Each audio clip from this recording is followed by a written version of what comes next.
안녕하세요. 12월 9일 금요일입니다. 오늘은 전도서 7장 1절부터 14절까지입니다. 제가 읽겠습니다. 좋은 이름이 좋은 기름보다 낫고 죽는 날이 출생하는 날보다 나으며 초상집에 가는 것이 잔치집에 가는 것보다 나으니 모든 사람의 끝이 이와 같이 됨이라. 산자는 이것을 그의 마음에 둘지어다. 슬픔이 웃음보다 나음은 얼굴에 근심하는 것이 마음에 유익하기 때문이니라. 지혜자의 마음은 초상집에 있으되 우매한 자의 마음은 혼인집에 있느니라. 지혜로운 사람의 책망을 듣는 것이 우매한 자들의 노래를 듣는 것보다 나으니라.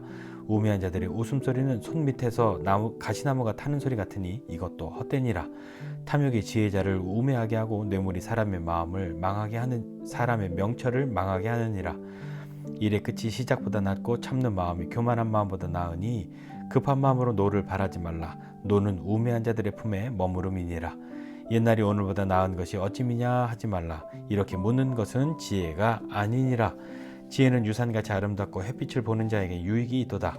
지혜의 그늘 아래에 있음은 돈의 그늘 아래에 있음과 같으나 지혜에 관한 지식이 더 유익함은 지혜가 그 지혜 있는 자를 살리기 때문이니라. 하나님께서 행하시는 일을 보라. 하나님께서 굽게 하신 것을 누가 능히 곧게 하겠느냐. 형통한 날에는 기뻐하고 곤고한 날에는 되돌아보아라. 이 두 가지를 하나님이 병행하게 하사 사람이 그의 장래일을 능히 헤아려 알지 못하게 하셨느니라. 아멘. 보통 이것보다는 이게 좋아 라고 다들 생각하는 것이 있죠.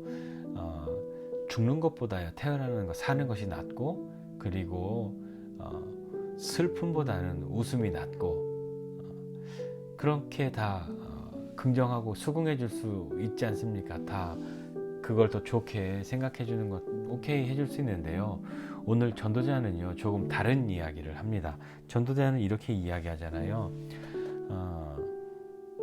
좋은 이름이 좋은 기름보다 낫고 죽는 날이 출생하는 날보다 낫고 초상집 가는 게 잔치집 가는 것보다 낫고 슬픔이 웃음보다 낫다라고 보통 우리가 생각해 왔던 것과는 다르게 조금은 거꾸로 그렇게 이야기하는 것만 같습니다. 그러면서 계속 이야기하죠. 그렇지만 지혜자의 마음은 어떠냐면 그의 마음이 혼인집이나 잔치집보다는 초상집에 가 있는 거고, 지혜자의 책망 듣는 것이 우매자의 노래 듣는 것보다 더 낫고, 우매자의 노래 소리는 웃음소리는 손 밑에서 가시나무가 타는 소리 같아. 이거 헛되라고 이야기합니다. 가시나무, 그 마른 가시나무 태우면 잘 타죠. 팍팍팍 하면서 막 엄청나게 잘 타서 끝내줄 것 같은데 손 밑에서 그게 타봤자 데우질 못합니다. 금방 불이 꺼져버리니까요. 그래서 헛되다고 이야기하는 거죠. 유한하다고, 헛되다고 이야기하는 겁니다. 탐욕과 뇌물, 지혜자를 우매하게 하고 사람의 명철을 망하게 하고 일의 끝이 시작보다 낫다라고 얘기하는 건 둘 중에 이게 더 좋아 그것이라기보다는 일을 다 마친 그 끝을 이야기하는 거겠죠. 참는 마음이 교만한 마음보다 낫고 급한 마음으로 노를 바라지 말아라. 노는 우매한 자들의 품에 있는 것이다. 그리고 옛날이 지금보다 더 나은 것은 이거 뭐 왜 그런 거야? 그렇게 말하지 말고, 여기 옛날은 옛날의 시대를 말하는 것만이 아니라 사람, 그러니까 나이 든 사람, 늙음에 대해서도 이야기하는 거거든요. 늙은 사람이 요즘 그 이후의 사람들보다 더 낫다라고 무조건 말하는 것, 그 지혜로운 소리 아닐 거야 라고 전도자가 거꾸로 이야기하잖아요. 앞서서 뭐 잠언이나 이런 곳에서는 이 늙음, 옛것, 옛날, 그것은 곧 지혜를 의미하기도 했는데 전도자는 그것을 뒤바꾸고 있습니다. 처음에 전도자가 1절, 2절, 3절, 4절 이렇게 얘기할 3절 이렇게 얘기하는 그 부분은 왜 거꾸로 이야기하지? 했지만 또 4절 이하에는 그럴 수 있지 라고 수긍하면서 이렇게 오죠. 지혜는 우리에게 무슨 유익을 줄까요? 11절 이하입니다. 11절 이하에 보니까 유산같이 아름답고 햇빛을 보는 자에게 유익이 있다. 살아있는 사람들에게 유익이 있다 라고 이야기하죠. 그러면서 지혜의 그늘 아래 있는 건 돈의 그늘 아래 있는 것 같다. 지혜와 돈을 이렇게 같은 라인으로 묶으면 위험한데 라는 생각 들지 않으십니까? 돈도 유익할 때가 있죠. 그런 것처럼 앞서서 11절에 지혜는 유산 같다 라고 말하는 것처럼 그런 의미인 거죠. 돈이 있어야 할 그런 이유가 있잖아요. 어려움의 때나 먹고 살기 위해서 우리가 살아갈 때는 필요하니까요. 그 정도라고 좀 생각해 볼 수 있지 않겠습니까? 돈이 있고 그것이 해가 될 정도로 소유로 삼지 않는 한 유익하게 쓸 수 있는 거잖아요. 그러면서 전도자는 이야기를 하는 거죠. 13절 이하에 하나님이 행하시는 일을 보아라. 하나님이 굽게 하신 것 누가 능히 곧게 하겠냐, 이렇게 이야기하고 있잖아요. 하나님은 우리에게 항상 좋은 것, 선한 것, 곧은 길, 이런 것만 주실 것 같은데 오늘 여기 전도자는 조금 다른 이야기를 합니다. 어떤 이야기를 하냐면 하나님이 굽게 하셨다.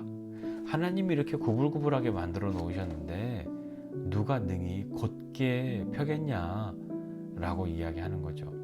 그러면 하나님은 왜 우리에게 이렇게 나에게 굽게 하신 것을 만나게 하고 가게 하시는 것일까요? 라고 묻고 싶을 때가 있지 않습니까? 우리의 인생에 늘 꽃길만 있습니까? 어떠십니까? 예수 믿고 항상 꽃길만 걸어오셨습니까? 그렇지 않죠. 하나님을 잘 믿는데도 불구하고 어려움 당할 수도 있고요. 뭐 그냥 어려움 정도가 아니라 아주 힘들고 어려움을, 큰 고통을 겪을 수도 있고요. 그리고 이런 일들이 뭐 아주 간혹 있는 거지 정도가 아니라 아주 자주 우리 주변에서 혹은 나에게서 발견하고 경험할 수 있다면 그건 좀 물음표를 던져보고 싶은 그런 내용이시지는 않으셨습니까?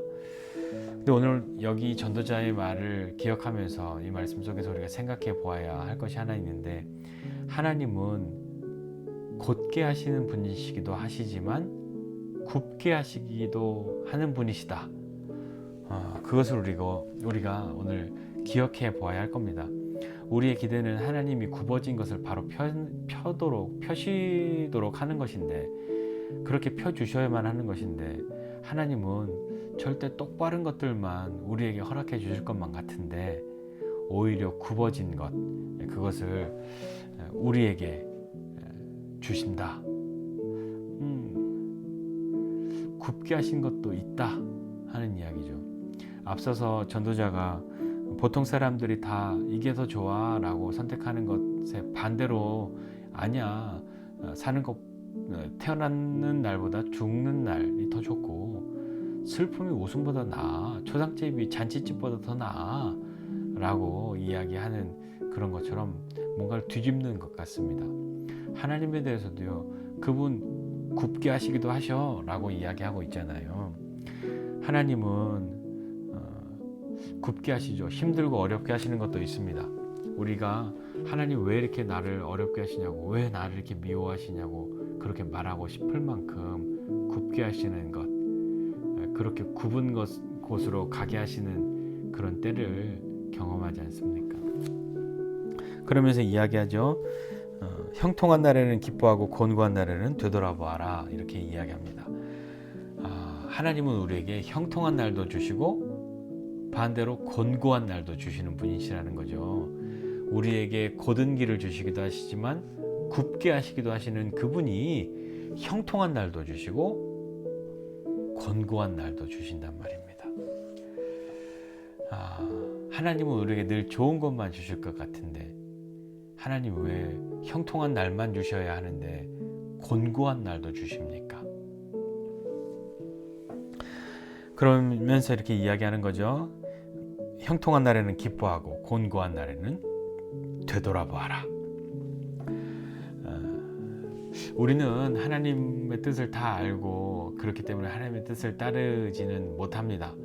하나님을 다 이해했기 때문에, 하나님의 명령을 깨달았기 때문에 거기에 멋있게 이해하고 대답하고 순종하는 것은 아닐 때가 많지 않습니까? 우리가 하나님의 뜻을 다 이해하고 그렇게 따르지 못할 때가 많죠. 이해했기 때문에 순종하는 것이 아니라요, 순종했기 때문에 이해하게 되는 일들이 더 많지 않습니까?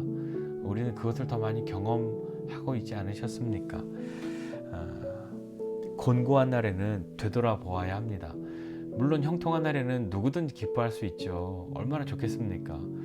형통한 날에는 당연히 하나님께 기쁨과 감사를 드려야 하는 것이고, 그것은 좀 쉬워 보이는데 곤고한 날에는 되돌아보아라.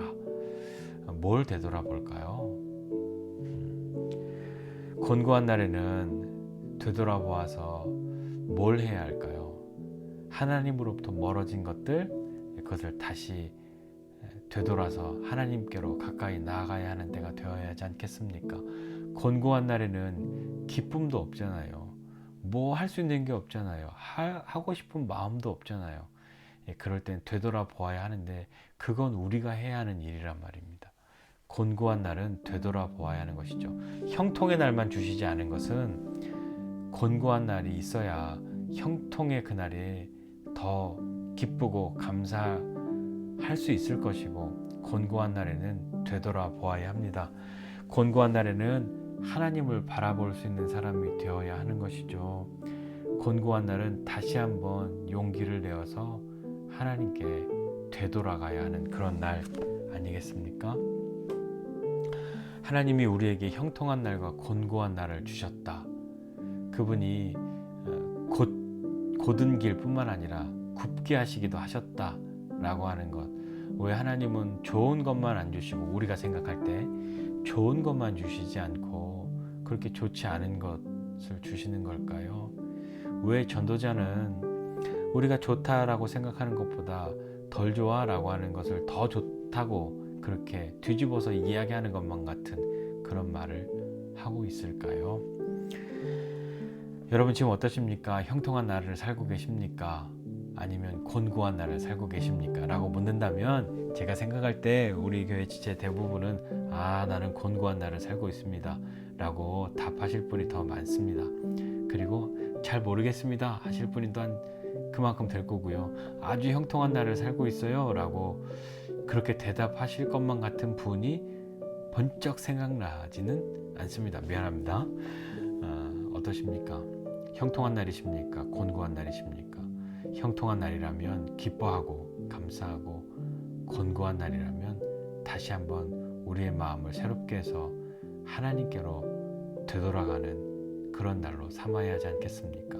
그것이 우리에게 참된 지혜자로 삶을 살아가고, 지혜자가 우리에게 하는 그런 이야기인 것을 듣고 한번 용기 내서 곤고한 날에는 뭐도 하고 싶지 않겠지만 다시 한번 곤고한 그날에는 하나님의 이름을 한번 불러보는 저와 여러분 모두가 되시기를 축복하고, 그렇게 하나님의 이름을 부를 때 하나님이 하시는 그 일들을 경험하고 하나님이 베풀어 주시는 그 은혜를 경험하는 저와 여러분 모두가 되시기를 주님의 이름으로 축복합니다.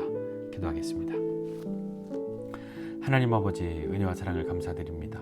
하나님 형통한 날만 살기를 원하는 마음이 솔직히 우리 안에 있으나, 주님, 형통한 날만 우리에게 있는 것 아니라 곤고한 날도 우리에게 주시는 분이시라는 것을 알게 해주셔서, 주님, 그날이 왔을 때에도 나는 하나님으로부터 버림받았구나가 아니라 하나님이 여전히 나와 함께 하시는구나 라고 생각하고, 곤고한 그날에 주님의 이름을 부를 수 있는 사람 되게 하여 주옵소서.